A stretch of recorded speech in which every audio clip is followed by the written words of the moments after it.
folks say that if someone came in and they needed your help, they wanted to die, the Jack Kevorkian would help. Would you? I would help them if they deserve it. Dear Fox News, it has come to our attention that you have been alienating the American people by propagating the left-right mass dichotomy.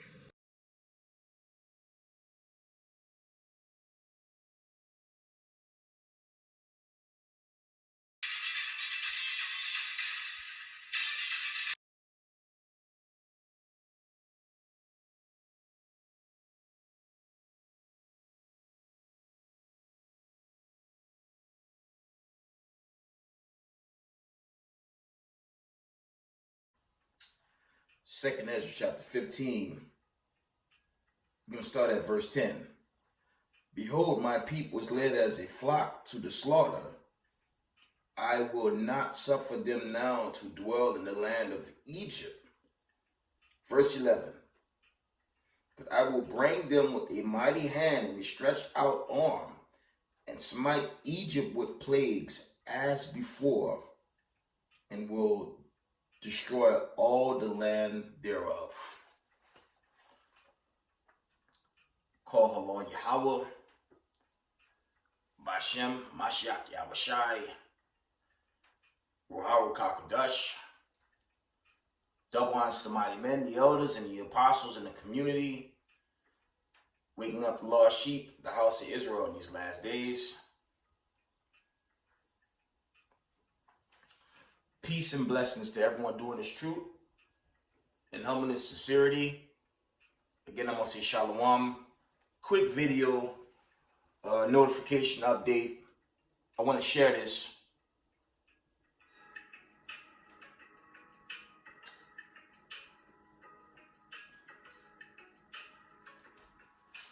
It says FBI and Homeland Security urgently investigating whether AT&T outage was a cyber attack. Cyber attack, Salakia. Because there were reports of a solar flare that caused power outages, but this account is saying otherwise. I'll read this again. FBI and Homeland Security urgently investigating whether AT&T outage was a cyber attack. Okay, just gonna run through this. This is a short notification. Short article. Federal agencies are urgently investigating whether the massive cellular outage that plagued Americans on Thursday was a cyber attack. The Federal Bureau of Investigation and Department of Homeland Security are in the hunt to track down what disrupted service AT&T, Verizon, T-Mobile, and dozens of other cellular providers. While the agencies have not shared details, a security expert told DailyMail.com that the outage has hallmarks of hacks. See, and here in Babylon the Great, they downplay the reality, especially here in America. Because you have a Zechariah 13:8. You have a Zechariah 13:8 pack of lost sheep dealing with these Negroes in America. They go for anything. And that's the crowd they chiefly continue to deceive, unfortunately. Let me finish this article. It says, Lee McKnight, associate professor at Syracuse University in New York, said the widespread nature appears to be massive distributed denials of service attack on core internet infrastructure. This type of attack attempts to crash a website or online service by bombarding it with a torrent of surpluses requests at exactly the same time.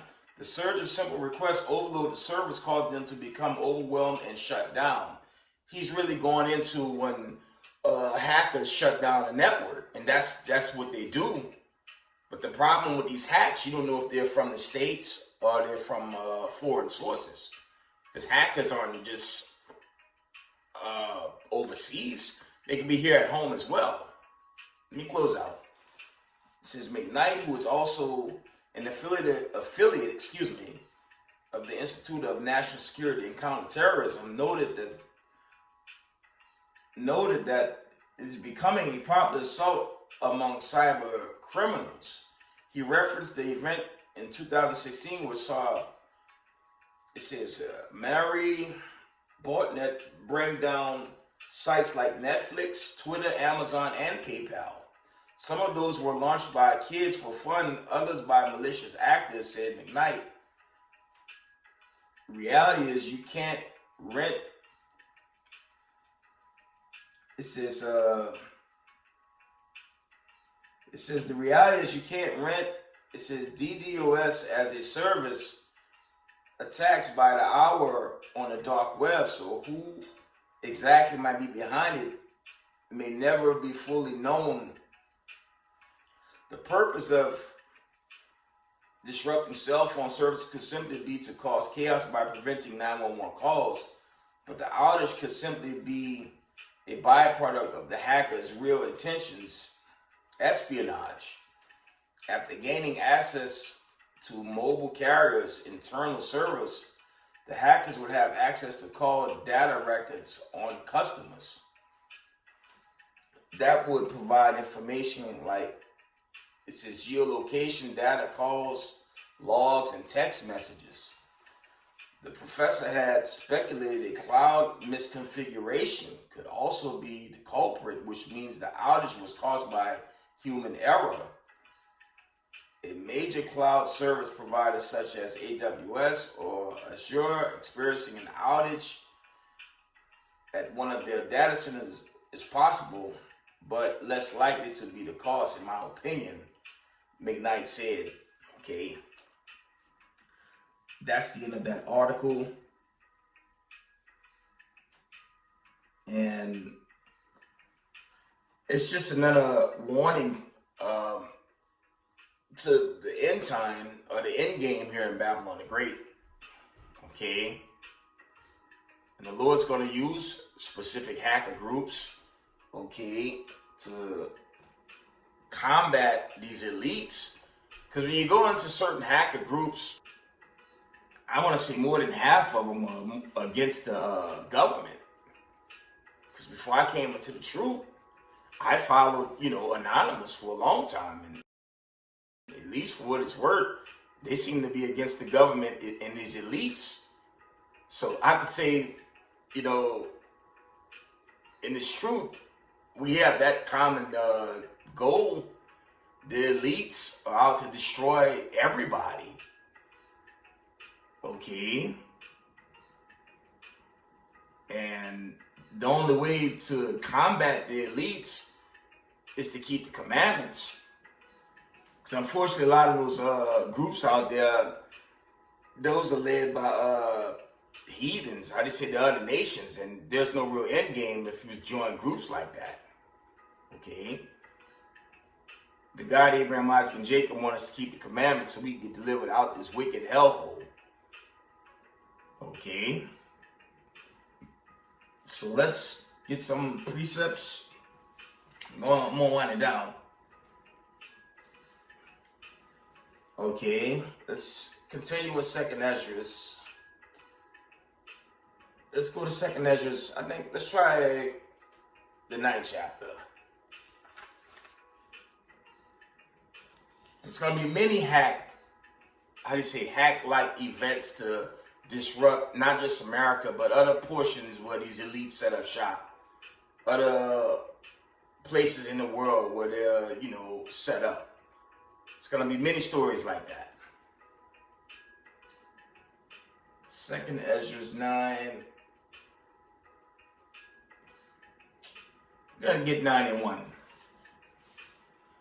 It says, he answered me then and said, measure thou the time diligently in thyself, when thou seest part of the signs pass, which I have told thee before. Then shalt thou understand that is the very time wherein the highest will begin to visit the world which he made. Okay, and hacks, these major hacks, that's part of the plague. I did that in a video a while back. I said these hacker groups, that's part of the plague.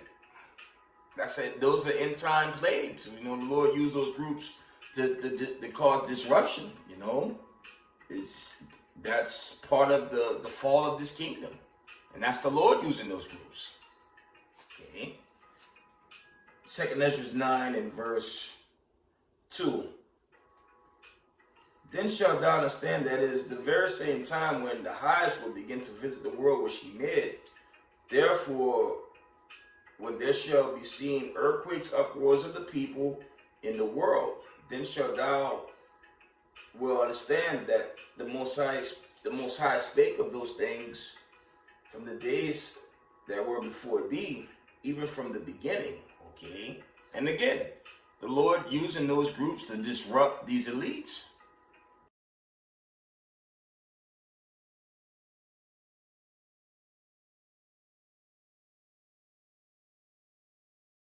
Okay? The Lord is doing that. Okay? Tell you that in Isaiah 45:7, the Most High create good and evil. Okay? But for us, for knowledge of this truth, you got to keep the commandments and pray the Lord deliver us out of here. That's all I can tell y'all. Time is running out. You have to come to the God of Abraham, Isaac, and Jacob for deliverance. And you have to keep the commandments, because America's coming to an end. That war build up, that's the time. That is the timeline for destruction and the end game of America. They're going to shoot the missiles and there will be no more America. That's Bible prophecy. America will be destroyed in 1 hour. Let's read on. 2 Ezra 9 and verse... I'm going to read verse 5. For like as all that is made in the world had a beginning and an end, and the end is manifest, even so is the times also of the highest have plain beginnings and wonders and powerful works and endings and effects and signs. Again, these hacker groups disrupting the elites, these are all signs of the end. Okay. Verse 7. And everyone that shall be saved and shall be able to escape by his works and by faith, whereof ye believed. I'm going to read that again. It says, and everyone that shall be saved and shall be able to escape by his works and by faith, whereby ye have believed. That's the three. You have to have faith, works, and believe. In this coming day, this final exodus out of Babylon the Great, because it's due. It's really been over 500 years of captivity here, so we're overdue and it's coming. You have Russia setting up weapons, to disable the U.S. military satellites, and China, they're setting up their weapons. You already have war in the Middle East, Russia, Ukraine, North Korea consistently testing their weapons. At some point, this thing's going to overload and the judgment's going to come. All right? I'm going to read this one more time. 2 Ezra 9 and 7. And everyone that shall be saved and shall be able to escape by his works and by faith where ye have believed. Verse 8. Shall be preserved from the said perils and shall see my salvation in my land and within my borders. Okay.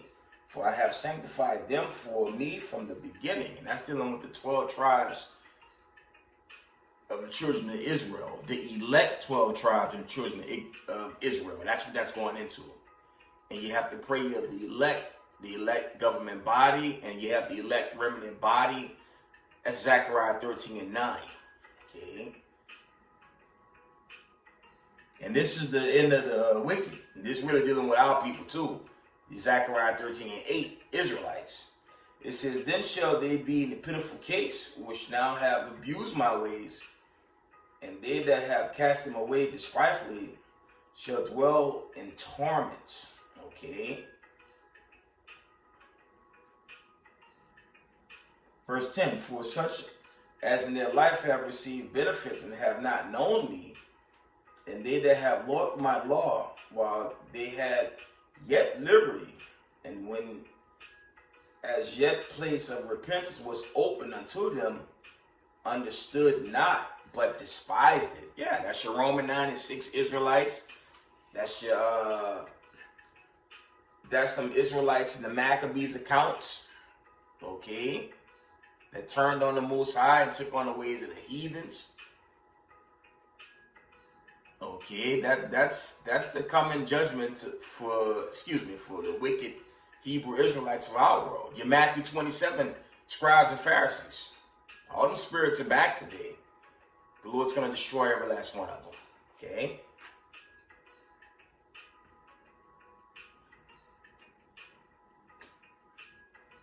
Let's get the, we're going to get their judgment. And we're going to end this video.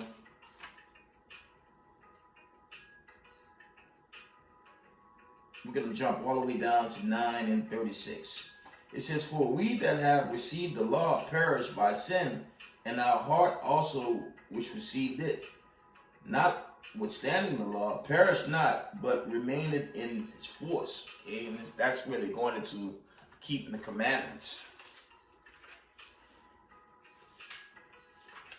We're going to go to 2nd Ezra, the 11th chapter. No, 15th chapter. Slakia. The 16th chapter. It's 4 in the morning. I'm about to wind this down. 2nd Ezra 16 and 19. Behold, famine and plague, tribulation, and anguish are sent as scourges for amendment. But for all these things they shall not turn from their wickedness, nor be always mindful of the scourges. I'm going to jump down to 22 to the point. It says, for many of them that dwell upon the earth shall perish of famine, and the other that escape the hunger shall the sword destroy. And that's going into that ICBM thermonuclear destruction. And that is the end time prophecy here in Babylon the Great. The Lord's going to destroy this place in 1 hour, as is written in Revelations, the 18th chapter. Okay, the Lord's going to wipe this place out in 1 hour. There's also an account in 2 Peter 3 and 10. And there's the Malachi accounts. I believe that's the 4th chapter. He's going to burn this place with fervent heat. But with that, I'm going to give all praise, honor, and glory to the Most High Power of Israel, Yahweh, Ba'Shem Mashiach Yahushai. Double honors to mighty men, the elders, and the apostles in the community, waking up the lost sheep, the house of Israel in these last days. Peace and blessings to everyone doing this work in humbleness, in truth, and in sincerity. Israel, I love y'all. We got next. Shalom.